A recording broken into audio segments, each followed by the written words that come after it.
Maybe we'll give it about 30 more seconds before we launch in. We have a full agenda with some good presentations and Q&A. 45 minutes we have booked for this meeting. And the usual process about Q&A at the when we get finished our presentations. But I'll launch into a spiel before we get to the presentations. Let me just give it about 15 more seconds. Everybody, all the panelists ready? Looks like you're all raring to go. Okay. Fingers up from Ilko. Sylvette, everything good? Oh, I can't see your thumbs up. Okay, why don't we begin? Hello, everybody. I would like to welcome you to the Clean Arctic Alliance's Pre-PPR13 briefing. I'm Andrew Dumbrell, advisor to the CAA and director of Eco Routes, which is a member of CAA and the Clean Shipping Coalition. First of all, a couple of housekeeping matters. Please note that the webinar will be recorded and made available after today. And secondly, if you have any questions, please try and indicate to which speaker the question is directed and submit it via the Q&A option, which I just mentioned at the bottom of your screen. We will endeavor to answer all the questions during the Q&A session at the end of the webinar. Also, we often rush through the thanks at the end, so I wanted to thank Sylvette and Dave, particularly right now, who are often behind the scenes in all of the CAA briefings, making everything run smoothly, pulling slides together, doing media, stressing at the very end, and also doing outreach. It's a really fantastic team. So thanks to everyone, especially Sylvette and Dave. Sean, I'm not Sean, but Sean has passed the facilitating baton to me today. But don't fret, she's here as a panelist. So she may pipe in, and it's good to have her here. And of course, she's really key to Clean Arctic Alliance. She hasn't been going anywhere. She's just passed it to me today. I hope to fill her big shoes. Okay, I'm just going to do some lead in, and then we'll get to our presentations. Today's briefing aims to provide insights on the agenda of the 13th session of the International Maritime Organization's Pollution Prevention and Response Subcommittee on the likely discussions and possible outcomes of importance to ship operations in the Arctic, and in particular on efforts to reduce black carbon emissions and to address discharges from exhaust gas cleaning systems, also known as scrubbers, and sewage treatment systems.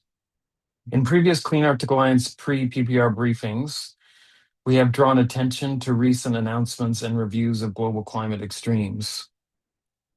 2 years ago, EU Copernicus announced that global temperatures had touched 1.5 degrees Celsius warming compared with the pre-industrial period.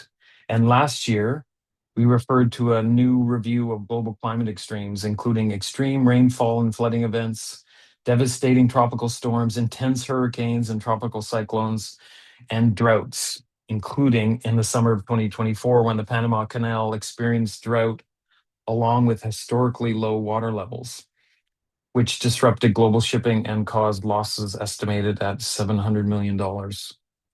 The last example hopefully brings home the relevance of these events to shipping and the work of the IMO.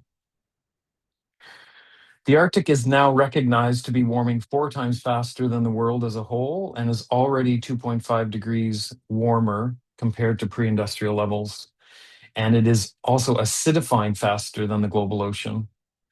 According to the US National Oceanic Atmospheric Association, from October 2024 to September 2025, temperatures across the entire Arctic region were the hottest in 125 years of modern record keeping, with the last 10 years being the 10 warmest on record in the Arctic. Some scientists believe that the Arctic's thresholds of no return are likely to be reached, and already unprecedented change has been seen. Arctic sea ice loss, Greenland ice sheet melting, permafrost thaw, increasing ocean temperature, and acidification are already occurring at alarming rates. The maximum extent of sea ice in 2025 was the lowest in the 47-year satellite record, according to NOAA. Warnings of the slowdown and collapse of the Atlantic Meridional Overturning Circulation, or AMOC, as we all know it, are increasing. Declines in sea ice extent and thickness are leading to a social and environmental crisis in the Arctic. And the IPCC 6 assessment report concludes that there is high confidence that increased weather and climate extreme events are exposing Arctic communities to acute food insecurity. Okay, I'm almost finished. International shipping is one of a number of sectors that are contributing to that heating through both emissions of greenhouse gas emissions globally and of short-lived climate forces such as black carbon and methane. Black carbon has been identified as an unusually potent short-lived climate forcer in the cryosphere regions, including the Arctic. And the recent IPCC 6 assessment report doubled the estimates of the warming potential of black carbon on snow and ice due to improvements in the understanding of black carbon's warming on snow forcing, which is estimated to be 2 to 4 times that of equivalent CO2 forcing. So, getting to our speakers. Today, we're going to hear from 3 speakers who will say more about items on the agenda of PPR13 that can contribute to action to reduce the impact of shipping on the Arctic and doing so slow down the impact of Arctic on global climate. Our first speaker will be Bill Hemmings, who many of you are familiar with, technical advisor to the Clean Arctic Alliance, who will address efforts to reduce the impact of black carbon emissions from shipping in the Arctic. That's agenda item 6. Bill will be followed by Ilko, technical advisor to CAA, who will address the use of exhaust gas cleaning system and scrubbers and the discharge of scrubber waste. That's agenda item 7. And after Ilko, we'll hear from Sarah Bobby, senior manager Arctic program at Ocean Conservancy, who will elaborate on the work to improve the regulation of discharges of black water or sewage. After the speakers, there will be a chance for questions and discussion. Okay, that's the lead in. Over to Bill on black carbon. Hi, everybody.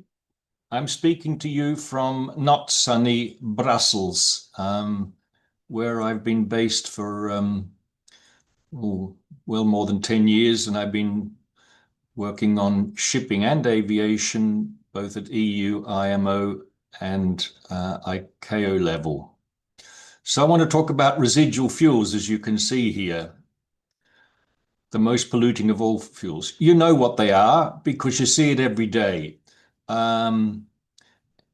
It's the waste from the refineries after the high value products, road fuel, jet fuel, other transport fuels. What do they do with the waste? You can dump it on roads, and in fact, it was a Belgian scientist 100 years ago who invented asphalt. He was working in the US, and the first asphalt was put on roads in New York.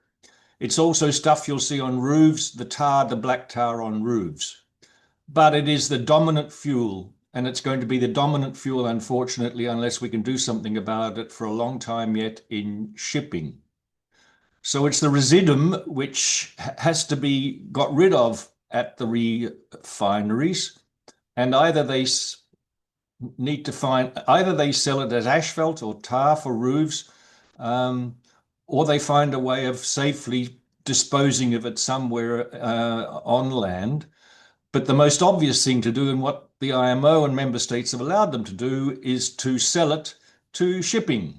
And in fact, if they buy the crude oil at $70 a ton, they process it and they use this residuum and mix it with other junk, and then they sell it to shipping at a discount of about 20% to the cost of crude oil. So if you're a ship operator, it's a pretty attractive offer. So we know that distillate fuels, and they're the stuff you put in your car, and they're the stuff that aircraft have been using for 70 years already or more, since the jet age, distillates. And the study that you have access to from the EER recently shows that most Arctic shipping is burning cleaner distillate fuel. It's not clean, but it's cleaner than the asphaltish residual fuel.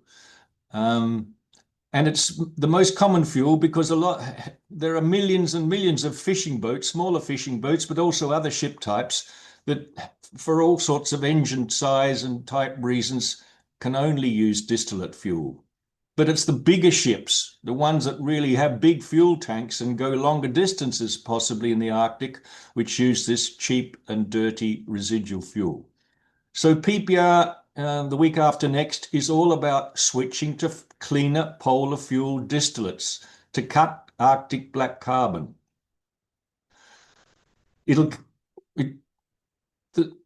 The switch won't cut the black carbon from ships which at the moment use distillates, but a fuel switch to polar fuels will cut black carbon from the ships that are using residual fuels.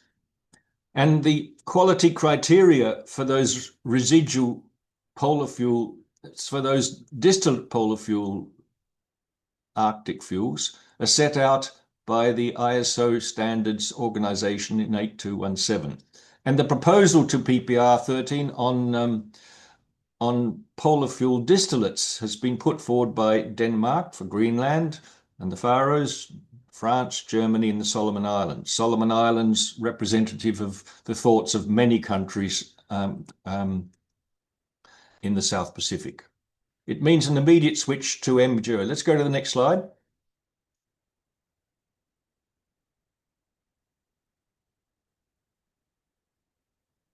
So they're the numbers. There's three areas. There's a polar code, which is going to be ban all dirty residual fuels by mid-2029.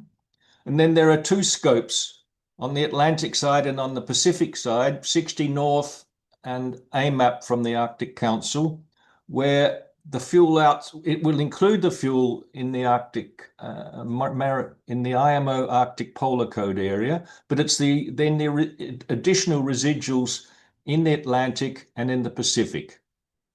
And they're the numbers.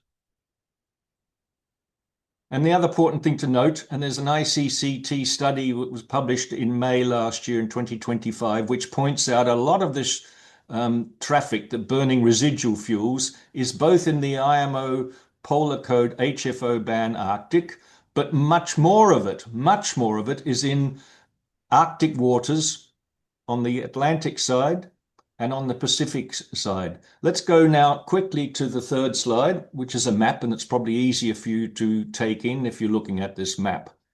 So on the top, the first one, the residual 553,000 metric tons of residual fuel up there.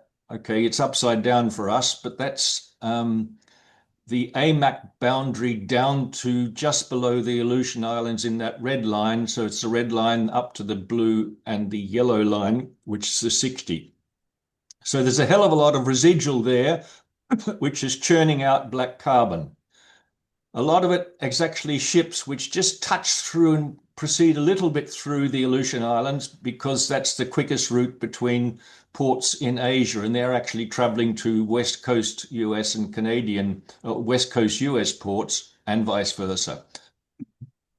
And that would cut a lot of black carbon.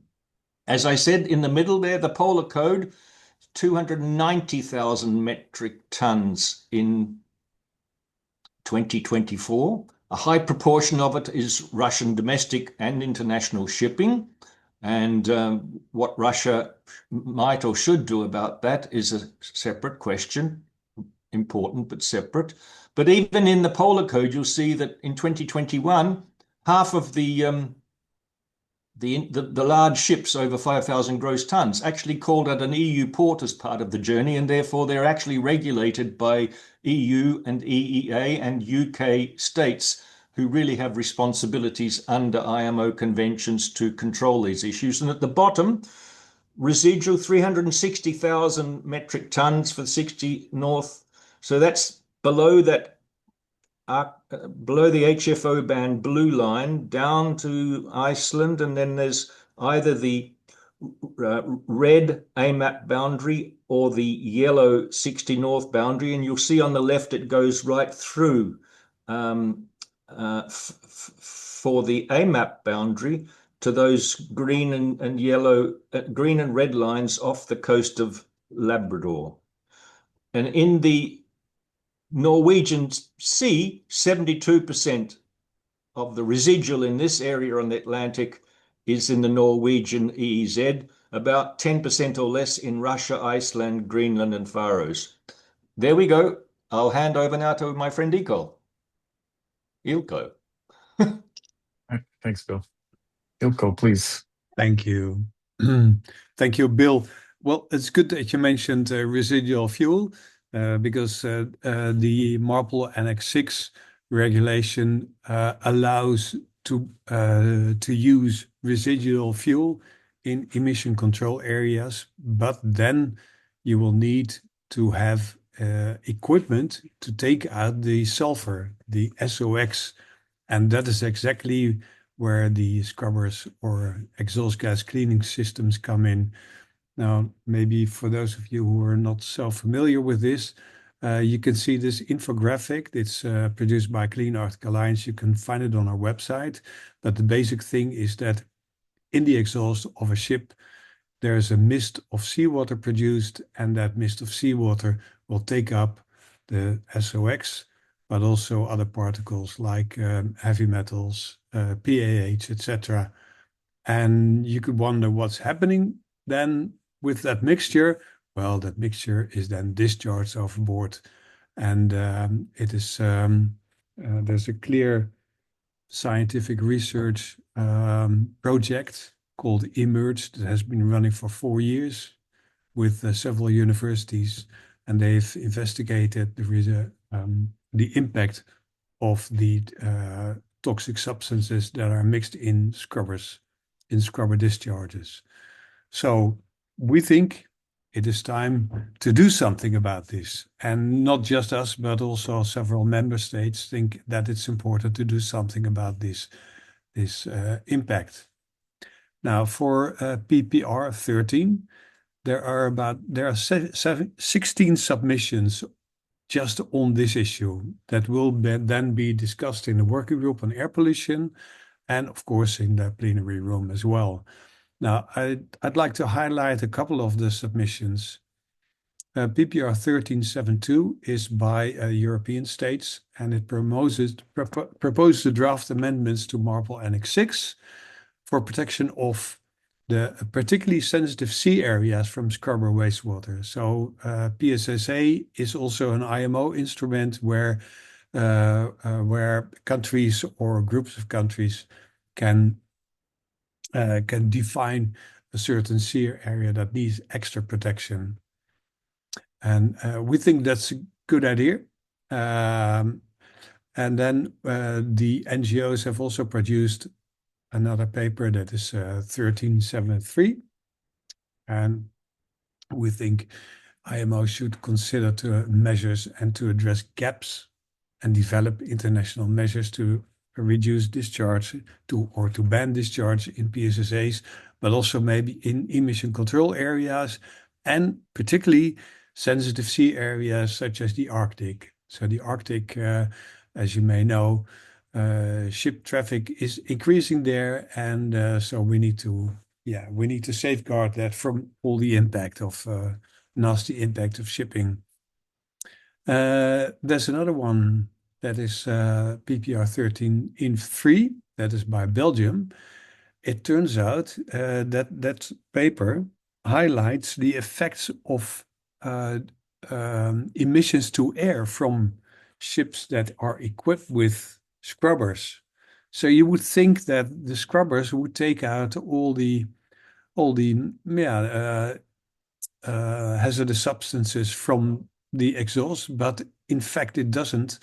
And the ships equipped with scrubbers turn out that they emit 25% more black carbon than non-scrubber ships, so ships that are using distillate fuel, for instance.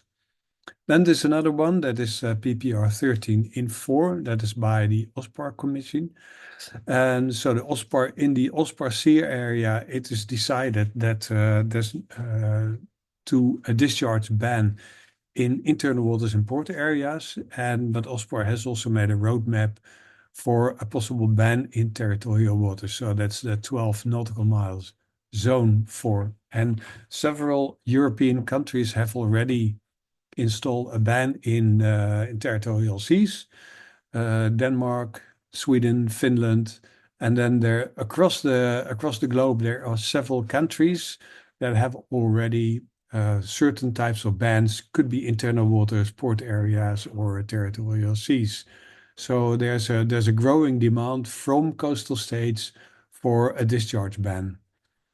But then there's also several submissions from that are critical of the actions to reduce environmental impacts of scrubbers. Some of these submissions are by industry groups, but that is to be expected because, for instance, the bunker industry wants to continue selling these residual fuels. So what we are calling for at PPR13 on scrubbers, we think that the PPR should agree to develop a regulation in MARPOL Annex 6 to facilitate restricting scrubber discharges in PSSAs. We also recommend that MEPC adopt a resolution, which is a non-mandatory instrument, but still important. And the resolution should urge states and industry not to use scrubbers in specific areas, for instance, in the Arctic Ocean. And then, of course, to discuss the existing international framework governing the use of scrubbers with a view to identifying gaps and solutions as part of the air pollution working group, and to encourage proposals to further develop regulations. So, well, in all, we believe that scrubbers do not provide the solutions that they were designed for, because basically they transfer air pollution to water pollution, and yeah. So in the end, IMO should really do something about this.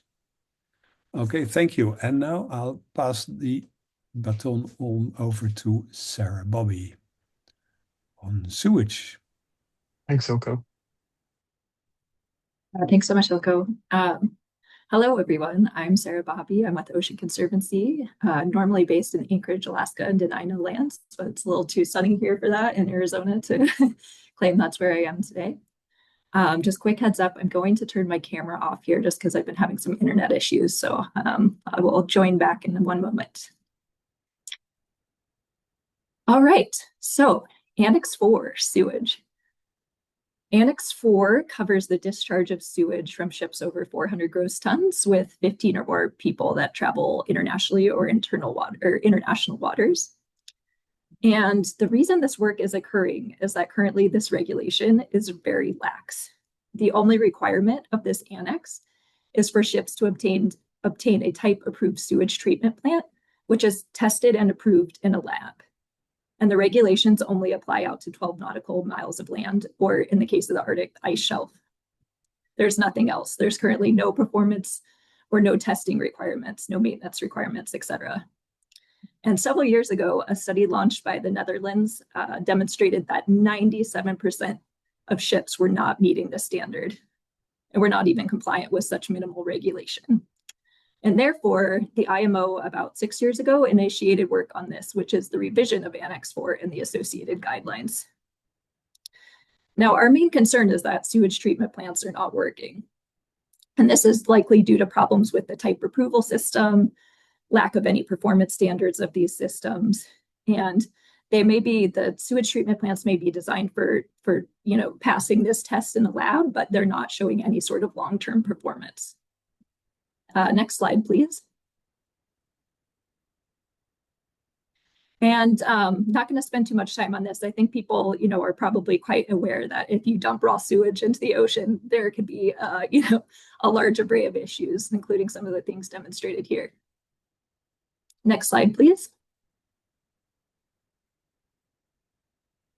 Now, over the last 6-ish years, there has been progress made. Everything is still, in draft form, and there's still a lot of things we need to work on. But as far as the drafting goes, there are some, big changes. And one of the first big changes is that instead of the treatment system having to just be tested in the lab, it's now having to be tested on board a ship. And this will make sure that systems are working, actually like functioning in the field, making sure they're installed correctly and operating correctly. This will apply only to new ships. There's also performance tests that will require ship operators to maintain and check equipment. However, the current draft is limited to new ships, and there is a long time between the possible tests. So we would prefer more frequent performance testing, which I'll cover in the next slide. There's also work on a sewage management plan, and no worries, you can keep it on that slide. But there's also continues to be work on a sewage management plan and sewage record book, and I believe we'll be spending a lot of this PPR in our working group, focusing on the management plan and the record book. Okay, and now I'm on to the slide that says our goals. So what do we hope to see moving forward? This is expressed in our submission to this session, but also just in general has been our messaging for quite a while. And first, we need something to be done about the poor performance of existing ships. We need performance monitoring, we need effluent limits.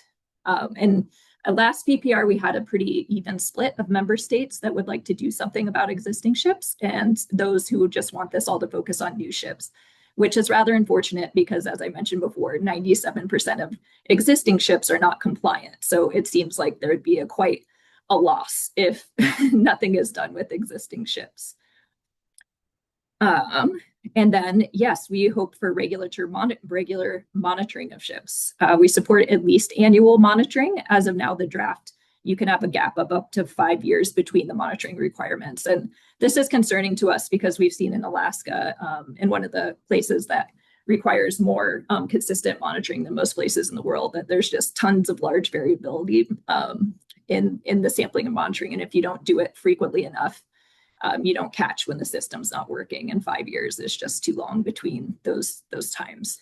And finally, we think that there should be no discharge of sewage or sludge untreated, really in any waters. Right now, as I mentioned, this is only up to 12 nautical miles offshore, but in the very least, we think there should not be any discharge of untreated sewage in sensitive places like the Arctic. And finally, next slide. These are just some of the submissions to PPR, not too many. We will have a working group, and these submissions themselves, 2 of them are just the associated paper and for the report to this correspondence group.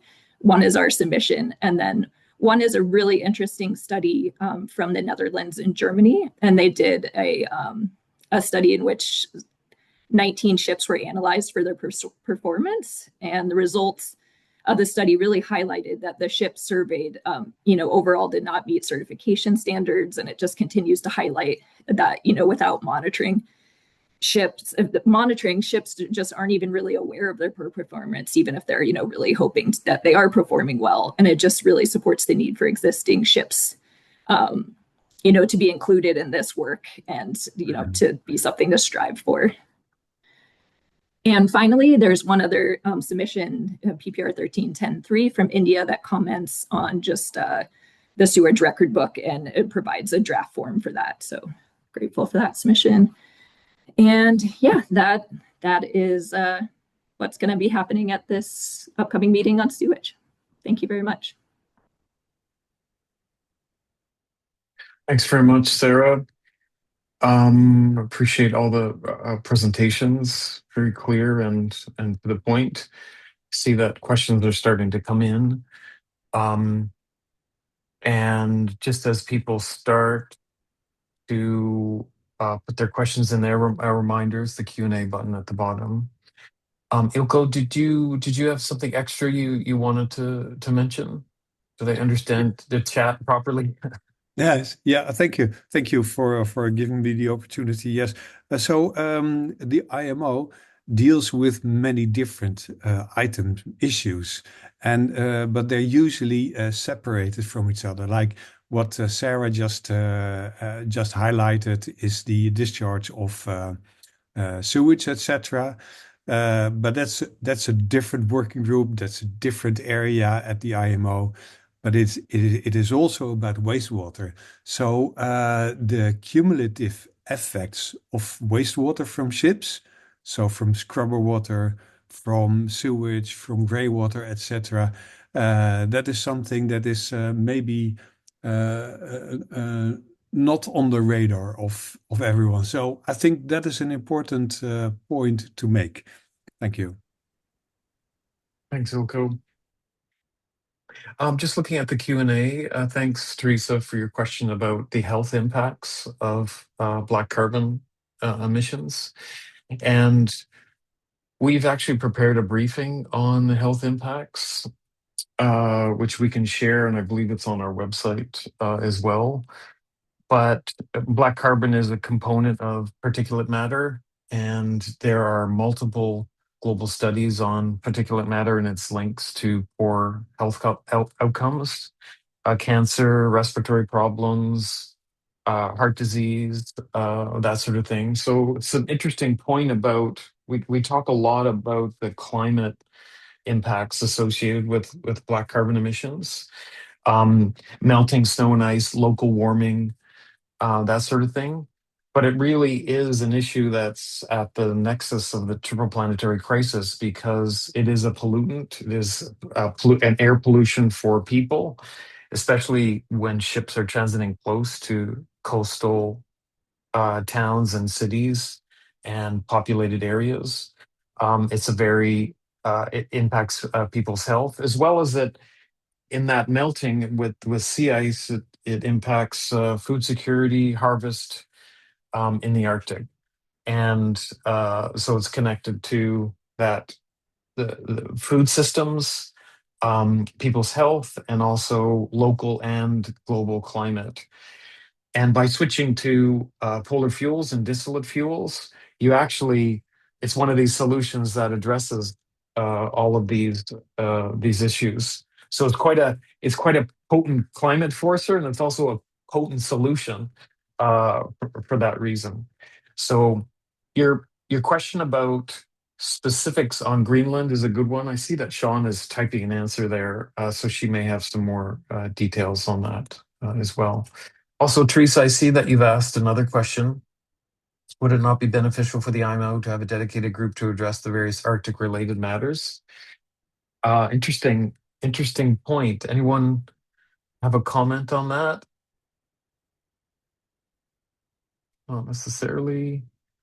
Well, I think, think, one of yeah, the go good ahead, things, Bill. one of the good things about the IMO and its Environment Committee is, unlike ICAO, which has a small club of about 25 countries, most of them have the huge airlines, but all member states and a wide variety of interests from industry, from the fuel industry, but also from civil society and indigenous groups have an opportunity to speak. And I think in that respect, it's the IMO is an appropriate forum.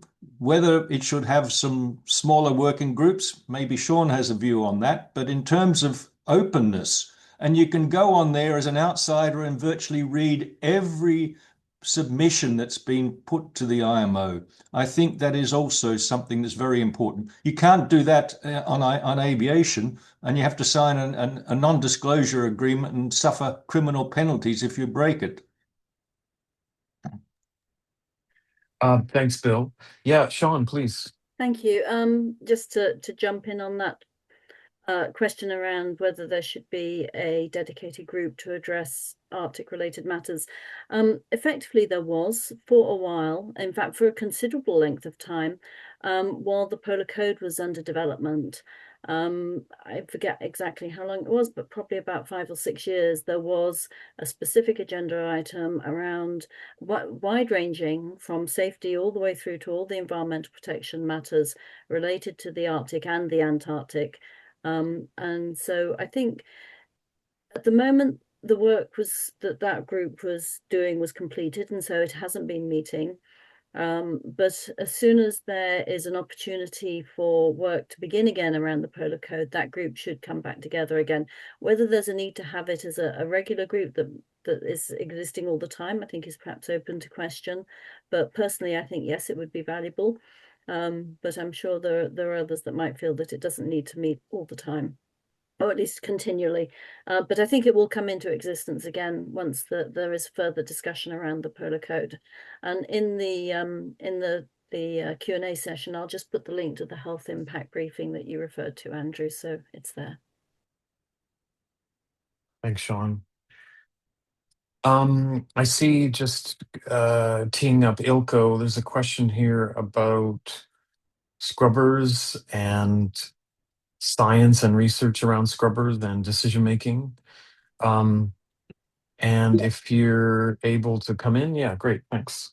Yeah, so it says that the CSA, which is the Clean Shipping Alliance, not to be confused with the Clean Shipping Coalition, it's industry groups.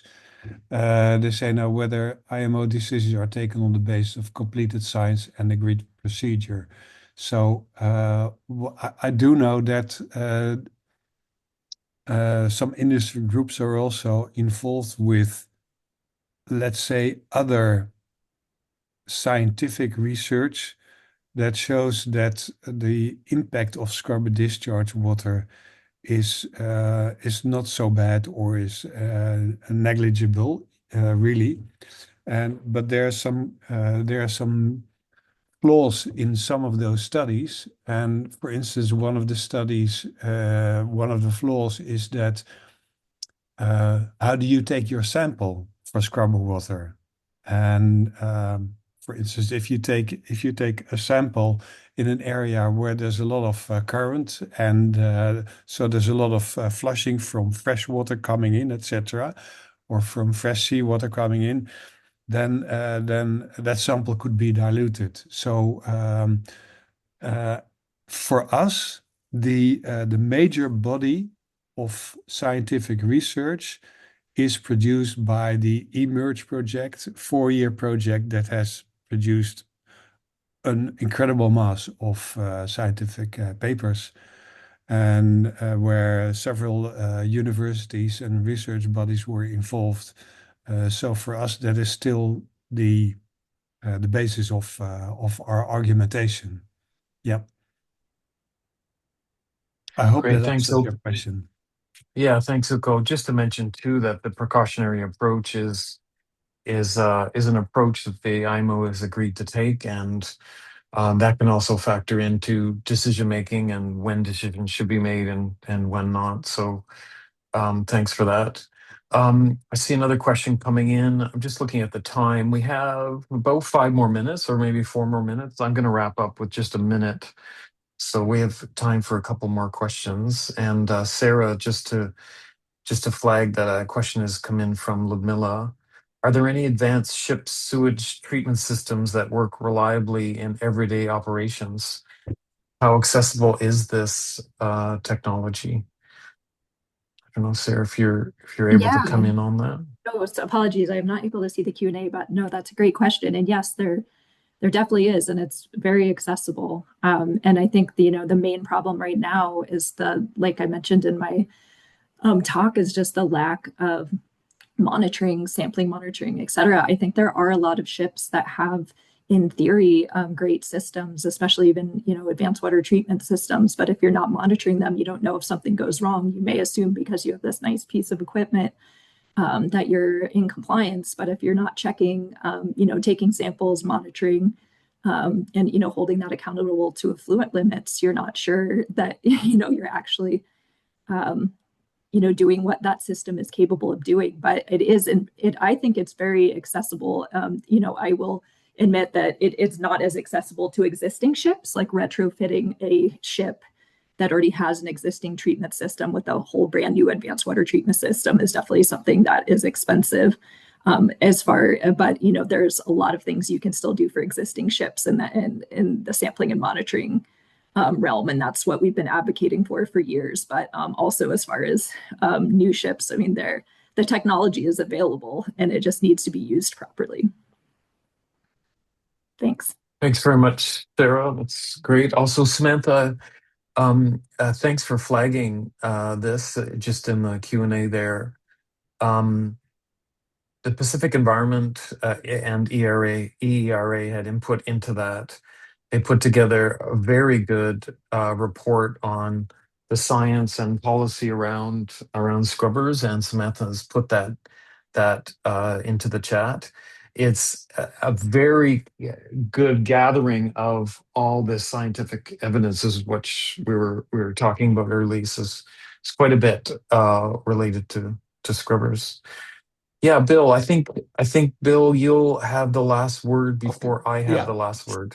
I'm just surprised and disappointed no one challenged my argument against cheap and cheerful. I mean, you know, we're destroying the world in many respects because money seems to be more important than our local environment and the health of ourselves and our people and the animals and the environment. So there we are. Sean. Andrew. Thanks, Bill. Yeah, Bill's used to handing it to Sean to wrap up. So I just to wrap up. Sean Sean wants to have the last word. Go ahead, Sean. I'm not going to wrap up, but as Bill was quick, I was just going to say, in terms of the earlier question around Arctic shipping forums and discussions, I should have probably also given a shout out to the Arctic Shipping Best Practice Information Forum, which is an Arctic Council project, which is an excellent forum for bringing together discussion around the Arctic and shipping, and also a series of seminars that have been organised by or jointly with the Arctic Council and the International Maritime Organization. So I just wanted to give a quick shout out to that. Thank you, Andrew. Great, thanks, Sean. So just to say as well, other than or outside of black carbon emissions, wastewater from scrubbers, and sewage, there's a couple of other environmental issues that are on the agenda. The regulation of pellets, also making fishing gear, marking fishing gear under the plastics agenda, the use of ammonia as fuel, and also the mandatory framework on biofouling will all be discussed at PPR13. Hopefully we'll make progress on all of those as well. So to finish up, with the Arctic climate crisis rapidly approaching the point where changes such as the loss of sea ice, melting of the Greenland ice sheet, and slowing down of ocean circulation patterns will become self-sustaining, it is unconscionable that emissions of a very important short-lived climate pollutant, such as black carbon and ocean pollution, are being allowed to increase in the region where they're having the greatest impact. Action to reduce black carbon emissions from ships operating in and near the Arctic isn't difficult. It doesn't require the development of new fuels or new technology. It can be done immediately. Ultimately, however, we need regulation. A mandatory regulation addressing black carbon is now on the table for inclusion in MARPOL Annex 6, which regulates air emissions. We have to take this opportunity. It's rare at the IMO that something this focused and targeted can have such a big impact. So we really need to take this opportunity to make a difference.